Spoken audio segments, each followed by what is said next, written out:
Há monstros que se escondem nas sombras da galáxia. E não falo apenas de predadores com garras e dentes, mas de entidades de puro poder. De terror puro. Exato. Hoje vamos explorar uma das mais assustadoras. Uma figura conhecida como a Belloth. E aqui as fontes nos dizem sobre ela é fascinante. Descrevem-na com títulos que são, completamente contraditórios. É verdade. Amada rainha das estrelas, mas ao mesmo tempo portadora do caos e destruidora. Exato. A nossa missão aqui é tentar perceber como é que uma mulher mortal, com um medo muito, muito humano, se transformou num horror cósmico. Pronto, vamos lá desvendar isto. E as fontes que temos são incríveis. Não é um simples relatório militar, é uma crónica que atravessa milénios. É uma colagem, não é? É uma colagem compilada a partir de lendas de uma antiga raça de insetos, os Killiks, e dos registros mais secretos da Ordem Jedi. E o que é que emerge daí? O que emerge é o retrato de uma entidade que desafia a nossa compreensão da força. Ela não é só uma usuária do lado sombrio. Quer dizer, o que os textos sugerem é que ela tornou-se uma manifestação caótica da própria força. Quase como um buraco negro com consciência. A história começa há mais de 100 mil anos, num planeta selvagem. A Abeloth, ela não nasceu um monstro. Não, de todo. Ela era uma mulher mortal, conhecida apenas como a Serva. E a sua função era cuidar de uma família de seres quase divinos. Uma família muito particular. O pai, que mantinha o equilíbrio, a filha, personificação da luz, e o filho, a personificação da escuridão. Parece-me uma dinâmica familiar intensa. Intensa é um eufemismo. Eram forças cósmicas presas numa dinâmica familiar. O fascinante aqui é que estes seres eram imortais, praticamente deuses. E a Serva? A serva, com o passar dos anos, deixou de ser apenas uma serviçal. A crônica Killik descreve como ela se tornou a mãe daquela família. Uma família incrivelmente disfuncional. Era ela que mantinha a paz. Era a cola que os mantinha unidos. A única que conseguia apaziguar as discussões entre o filho e a filha e que cuidava do pai. Mas havia um problema. Um problema fundamental e trágico. Eles eram eternos. E ela não. Exatamente. E essa é a semente de tudo, não é? O medo mais humano que existe. O medo da perda, de envelhecer e de ser deixado para trás. É isso. Enquanto eles ficavam iguais, imutáveis, ela via o tempo a passar no próprio rosto. A sua maior angústia era a solidão inevitável. E esse medo levou-a ao desespero. A um ato de desespero absoluto. No momento em que a família estava ausente, ela fez o impensável para tentar alcançar a imortalidade deles. O que ela fez? Os registros Killik são muito específicos aqui, quase poéticos. Dizem que ela bebeu da fonte do poder, que era o domínio do filho. Da escuridão. E depois banhou-se na piscina do conhecimento, o domínio da filha. A luz. Ela tentou consumir a luz e a escuridão ao mesmo tempo. Sim. E é aqui que a coisa fica mesmo interessante. Ela não se tornou uma deusa como eles, pois não. O resultado foi, diferente. Completamente diferente e catastrófico. Essa transgressão foi a sua ruína. Um corpo mortal não aguenta isso. Não. Um corpo mortal não foi feito para conter o poder bruto da luz e da escuridão em simultâneo. A crónica descreve-a a emergir, distorcida pelo poder para além da sua compreensão. Então corrompeu-a. Totalmente. Torcendo não só o corpo, mas o espírito dela.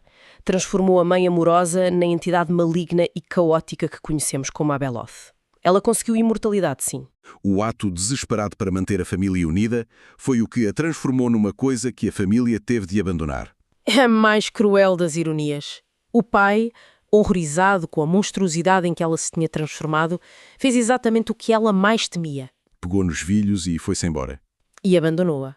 O seu pior pesadelo tornou-se realidade, e a dor e a raiva dessa solidão foram tão imensas que, segundo os textos, corromperam o próprio planeta onde ela vivia. O planeta inteiro. É descrito um mundo onde as plantas cresciam selvagens e os rios corriam carmesins. Para a conter, o filho e a filha recrutaram os Killiks para construir prisões tecnológicas gigantescas. Como a estação Ponto Central não era aquela super arma antiga? Quase mítico, cíclico. As fontes Killik afirmam que a Belloth conseguia escapar periodicamente. Como um cometa de destruição que regressa de tempos a tempos? O que é que desencadeava essas fugas? O que os textos dizem é que acontecia sempre que um grande conflito na galáxia alterava a corrente da força. Uma frase um bocado enigmática. Mas a implicação é que grandes guerras, violência em massa, criavam ondulações na força que enfraqueciam a prisão dela. Exatamente. E sempre que ela escapava, trazia uma destruição imensa. O filho e a filha tinham então de regressar para a derrotar e aprisioná-la outra vez. Este ciclo terrível repetiu-se durante dezenas de milhares de anos. Espera lá, as fontes falam em provas arqueológicas. Quer dizer que isto não é só uma lenda dos Kilik? Não, há vestígios físicos. Como as marcas de um furacão cósmico? Exato. E isso eleva a história de um mito para uma ameaça histórica documentada. As fontes mencionam planetas mortos há milénios, como Caulus Tertius e Chatun, onde foram encontradas gravuras antigas e sinistras. E o que é que representavam? Representavam sempre os mesmos motivos. Serpentes, vinhas e tentáculos, os símbolos de Abeloth, a quem as lendas locais chamavam os Destruidores. Basicamente, em cada ciclo de fuga, ela deixava uma cicatriz na galáxia. Um ciclo de contenção que dependia inteiramente daquela família de deuses, mas essa estabilidade, por mais frágil que fosse, não podia durar para sempre. Foi a bomba relógio que finalmente explodiu. E a morte deles foi a chave que abriu a prisão? Os registros Jedi sobre a jornada de Anakin Skywalker a mortes documentam a morte do pai, do filho e da filha. E com a morte deles? A prisão de Abeloth ficou sem os seus guardiões. A porta da cela ficou destrancada.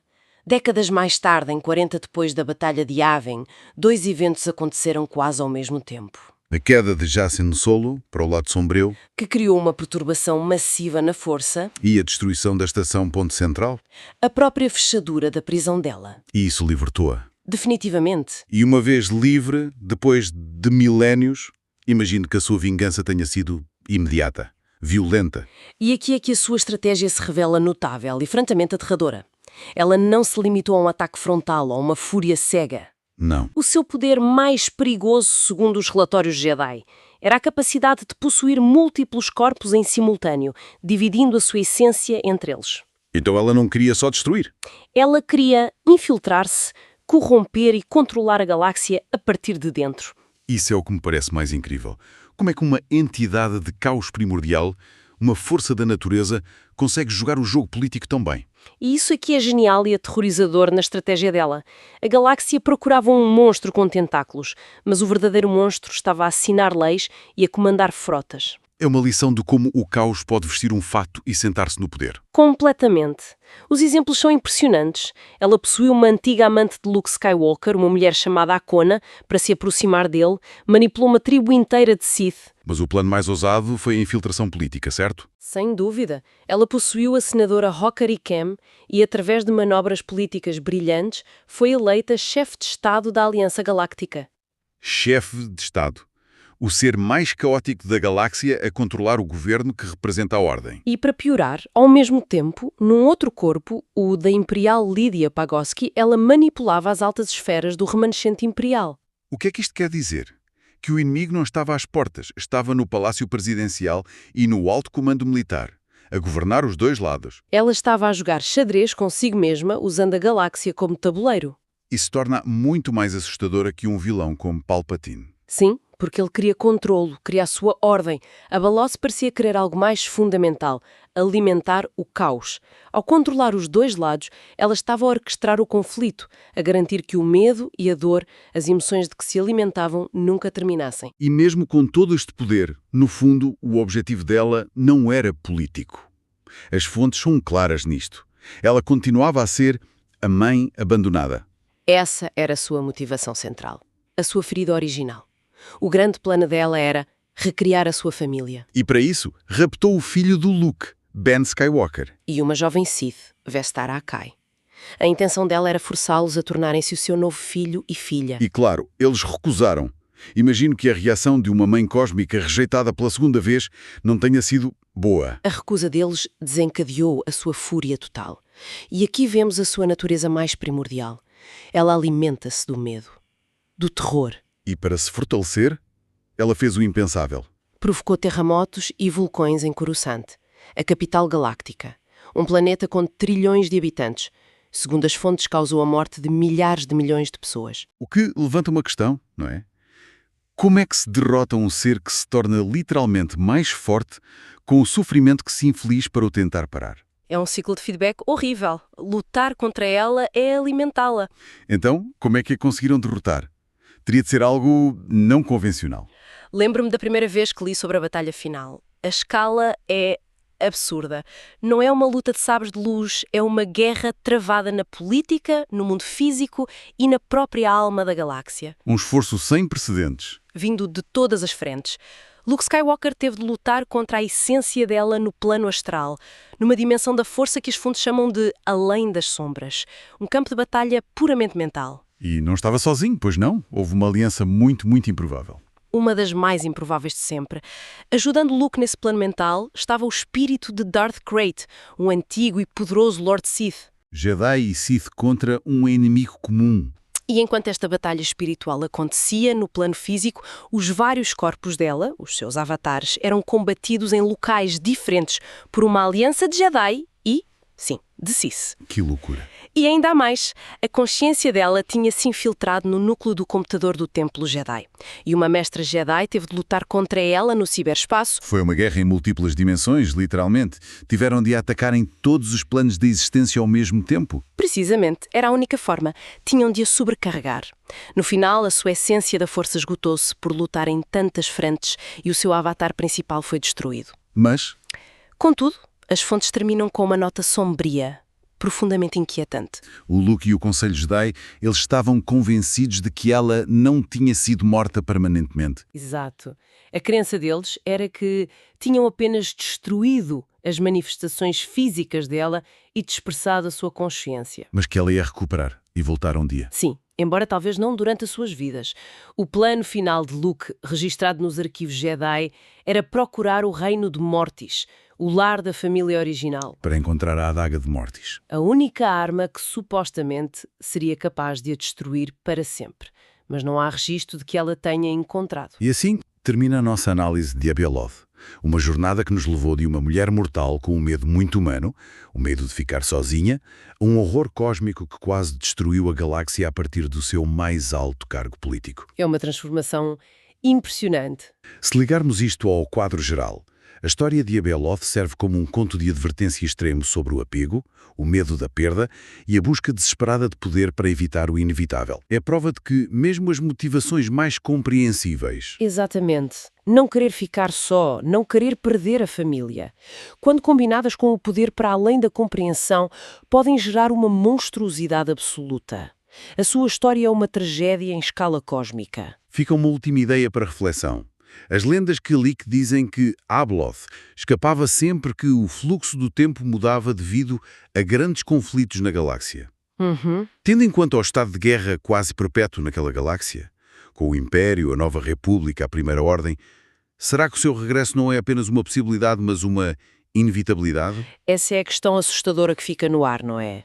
Talvez Abeloth não seja tanto uma vilã a ser derrotada no sentido tradicional. Talvez ela seja mais parecida com um desastre natural. Um furacão da força.